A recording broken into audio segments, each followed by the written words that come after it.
డబ్బు, అనారోగ్యం, ఉద్యోగం, వ్యాపారం, అప్పులతో బాధపడుతున్నారా? వెంటనే జేకేఆర్ గురువు గారికి కాల్ చేసి అపాయింట్మెంట్ తీసుకోండి.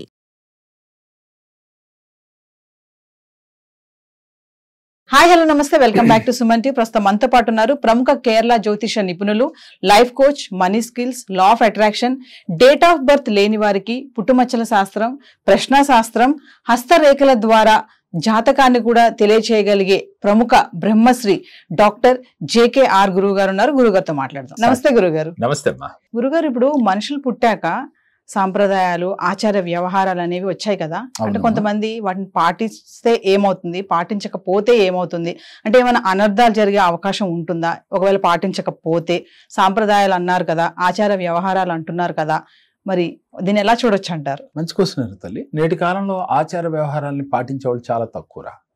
ఎందుకంటే మన పూర్వీకులు దీన్ని బాగా ఆచరించేవాళ్ళు. వాస్తవానికి ఆచార వ్యవహారాల్లో కూడా సైంటిఫిక్గా మనకి కొన్ని రహస్యాలు దాగి ఉన్నాయి. అంటే సైన్స్ ముందుగానే మన పెద్దలు ఊహించి దాన్ని ఆచారాలు అనేది పెట్టి మనం ఇలా ఆచరించండి అని మన పెద్దలు చెప్పారు. ఉదాహరణకి భగవద్గీతలో శ్రీకృష్ణ భగవానుడు ఒక మాట చెప్తాడు. మనందరం చాలాసార్లు చాలా వీడియోలో చెప్పుకున్నాం, యద్భావం తద్భవతి అని. మనం ఏది భావిస్తే అది జరుగుతుంది అని మనం విశ్వసిస్తూ ఉన్నాం. భగవంతుడు చెప్పాడని మనందరికీ తెలుసు, చాలా మంది నమ్ముతూ ఉన్నాం. మన భావనకి అంత బలం ఉందని. అందుకని మన పెద్దలు ఏం చేశారు, ముందు కొన్ని ఆచార వ్యవహారాల్ని ఇది చేస్తే తప్పు, ఇది చేస్తే లక్ష్మీదేవి మీ ఇంట ఉండదయ్యా అని చెప్పారు. అప్పుడు మనం మాట వింటామని. కానీ మనం గుమ్మానికి పసుపు రాస్తే లక్ష్మీదేవి మన ఇంట త్రెస్ట వేసుకొని కూర్చుంటుంది. గుమ్మం పొద్దుగూకి గుమ్మం మీద కూర్చోకూడదు, అసలు గుమ్మం మీదే కూర్చోకూడదు, గుమ్మాన్ని తొక్కకూడదు. అలా తొక్కితే లక్ష్మీదేవి మీ ఇంట ఉండదు, వెళ్ళిపోతుంది అని చెప్పారు. మరి చాలా మందిలో ఈ పాటికి ఉదాహరణ సందేహం వస్తుంది, ఏమండి మా వారు ఎప్పుడు తొక్కుతానే వెళ్తారండి గుమ్మాన్ని, గుమ్మం మీదే కూర్చుంటుంది మా ఆవిడ, మా పిల్లలు కూడా, మరి మాకు లక్ష్మీదేవి చాలా బాగుంది కదా. వాస్తవానికి గుమ్మం మీద కూర్చుంటేనో తొక్కితేనో లక్ష్మీదేవి వెళ్ళిపోతుంది కాదు.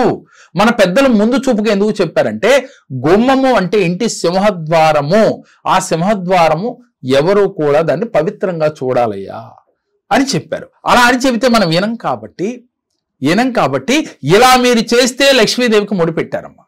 ఇది ఆచార వ్యవహారాల్లో ఇదొకటి. దీన్ని మనం ఎలా తీసుకోవాలి, పాజిటివ్గా తీసుకోవాలి. అందుకని గుమ్మానికి పసుపు రాస్తే శుభం జరుగుతుంది అన్నారు.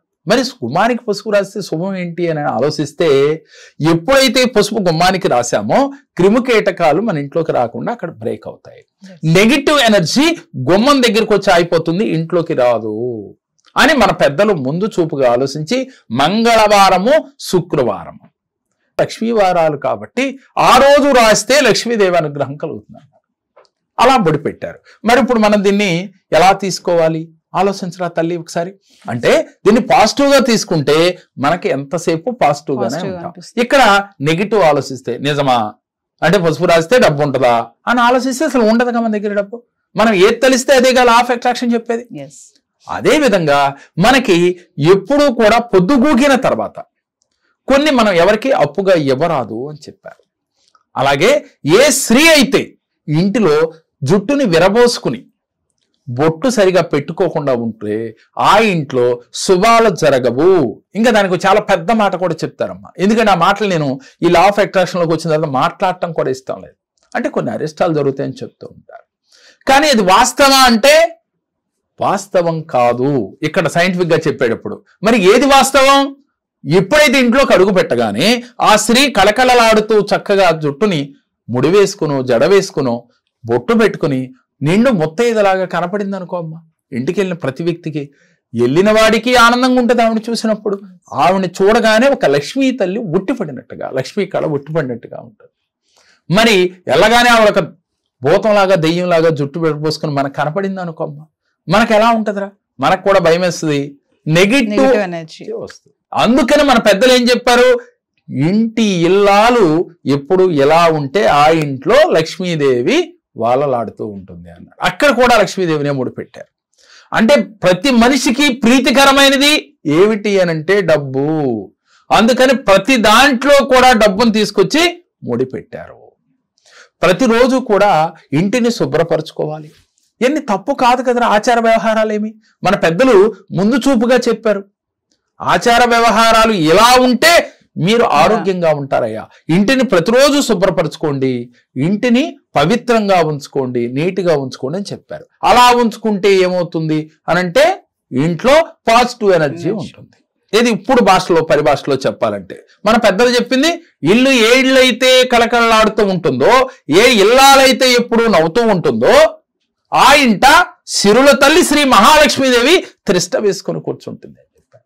మరి ఇల్లాలు అంటే మనం ఎప్పుడు చెప్తుంటామా, ఇంటి ఇల్లాలు ఎప్పుడు నవ్వుతూ ఉండాలి, ఇంటి ఇల్లాలు ఎప్పుడు కళకళలాడుతూ ఉండాలి.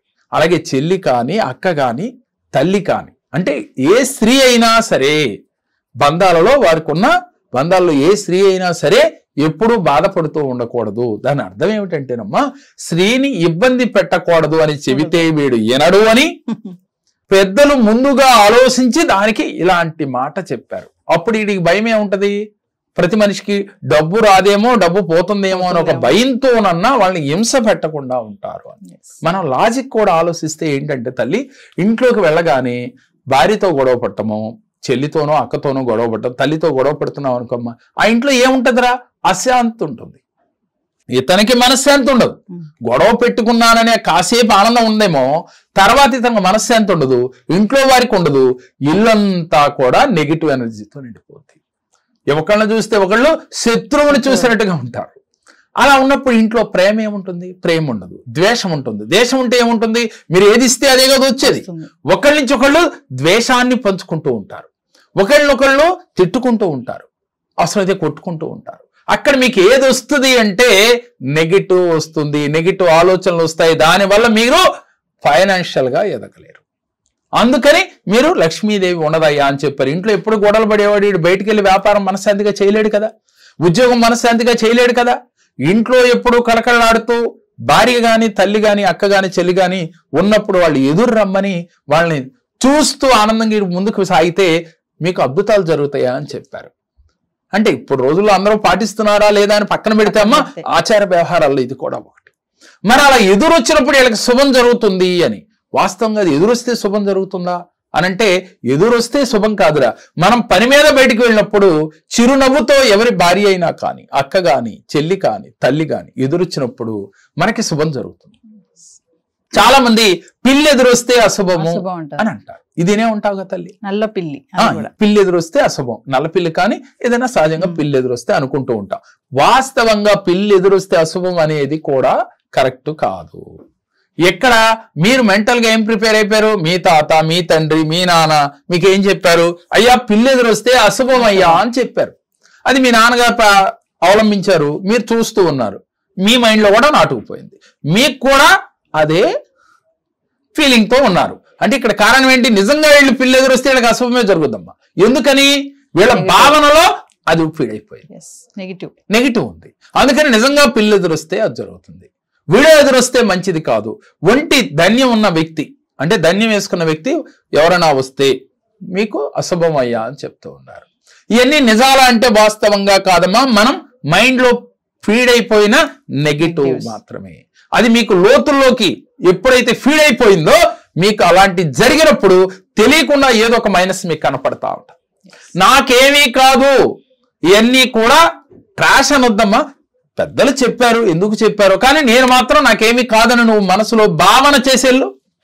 మళ్ళీ దానికి మన పెద్దలు ఒక ఉపాయం కూడా చెప్పారమ్మా. ఏమని చెప్పారు, అలా ఎదురొస్తే ఇంట్లోకి వెళ్ళి మంచినీళ్ళు దాకా ఒక అరగంట కూర్చుని వెళ్ళి శుభం. ఎందుకు జరుగుద్దమ్మా అరగంట కూర్చుంటే శుభం? ఆలోచిస్తే వాస్తవంగా ఆలోచించండి, అరగంటలో పోతుంది ఆ దోషం కాదు. ఈ అరగంటలో వీరిలో ఉన్న భావన పోతుంది, నెగిటివ్ ఆలోచన పోతుంది. ఈ నెగిటివ్ ఆలోచనతో మీరు వెళ్తున్నారు కదా, ఎల్లప్పుడు నాకు ఏదో జరిగిపోతుంది అనుకుంటున్నారు కదా, అందుకని మీకు నెగిటివ్ వస్తుంది. అరగంట కూర్చునే లోపు అది మర్చిపోతారు, ఏదో కబుర్లు చెప్తారు, ఈ భావన నుంచి పక్కకు డివేట్ అవుతారు, అప్పుడు మళ్ళీ పాజిటివ్ భావనతో వెళ్తారు, మీకు మంచి. అంటే ఇక్కడ మనకి ఏమైందమ్మా, మన పెద్దలు అనాదిగా చెప్పిన కొన్ని మైనస్లు ఉన్నాయి, ప్లస్లు ఉన్నాయి. మనం తీసుకోవాల్సింది పాజిటివ్ గా తీసుకోవాల్సిన విషయాలు మనం తీసుకుంటూ ఎప్పుడు కూడా మన మనో నిబ్బరం కోల్పోకుండా దృఢ సంకల్పంతో నాకు అన్ని విజయాలే ఉంటాయి, నేను విజయాన్ని చేజిక్కించుకోగలను అనే భావంతో నువ్వు ఉంటే ఈ ఆచార వ్యవహారాలు అన్నీ కూడా మనం పాజిటివ్ గా తీసుకోవచ్చమ్మా. మన పెద్దలు ఆనాడు చెప్పింది నిజమే, కొన్నిటిని కొన్ని ఏంటి అని అంటే కొన్ని ఇలాంటి అశుభాలు ఉంటాయని చెప్పినప్పుడు దాన్ని కూడా పాజిటివ్ గా మార్చుకోవచ్చు మనం. మరి మీకు ఆ ఉద్దేశం ఉండాలి, మారే ఆలోచన ఉండాలి. జీవితంలో ఉన్నతంగా ఎదగాలి అంటే కొన్ని పనులు మానాలమ్మా. నెగిటివ్ వైబ్రేషన్ ఇచ్చే కొన్ని పనులు మానేయాలి. ఇంట్లో ఎప్పుడు ప్రశాంతంగా ఉండాలి. భార్యాభర్తలు కానీ పిల్లలు కానీ కుటుంబ సభ్యుల మధ్యన కానీ ఎప్పుడు ప్రేమానురాగాలు ఉండాలి. ఒకరి పట్ల ఒకళ్ళ ప్రేమ ఉండాలి. ఒకప్పుడు పూర్వం భర్త బయటికి వెళ్తే భార్య వచ్చేదాకా ఎదురు చూస్తూ ఉండేది, భోజనం కూడా చేయకుండా. ఇవాళ అలా కాదు, అయిందే ఆవిడ వచ్చేదాకా మనం ఎక్కడ ఉంటాం? ఇవిడికి బీపీ షుగరు కాబట్టి ఇవిడు భోజనం చేసేస్తా ఉంటాం. ఎందుకని ఎదురు చూడాలి? అదని రూలా కాదు, అదొక ప్రేమమ్మ. భర్తతో కలిసి భోజనం చేస్తే తృప్తి, చేయకూడదా? విడిగా చేస్తే తృప్తి ఉండదా? ఆకలి తీరదా అని ఆలోచిస్తే వాస్తవంగా ఎప్పుడైనా అదే తినేది. కానీ ఆయనతో కలిసి ఆయనకి వడ్డిస్తూ కొసరి ఈవిడ తింటూ ఉంటే ఆ తృప్తే వేరు, ఆ ఆనందమే వేరు.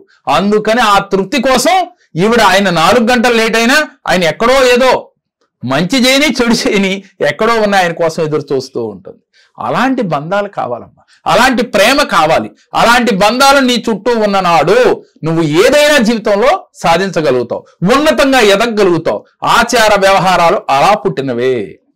ప్రేమల్ని పెంచడానికి, ఎదుటి వ్యక్తిని గౌరవించడానికి ఈ ఆచార వ్యవహారాలు మన పెద్దలు పెట్టినవి. దాన్ని పాజిటివ్ గా తీసుకోండి, దాంట్లో నెగిటివ్ కోణంలో చూడకండి. దాన్ని చూడకుండా ఉన్ననాడు మీకు విజయం వరిస్తుంది. ప్రతిదాన్ని మనం లెక్కేస్తే దాంట్లో ఏమి ఉండదమ్మా, నెగిటివ్ తప్ప.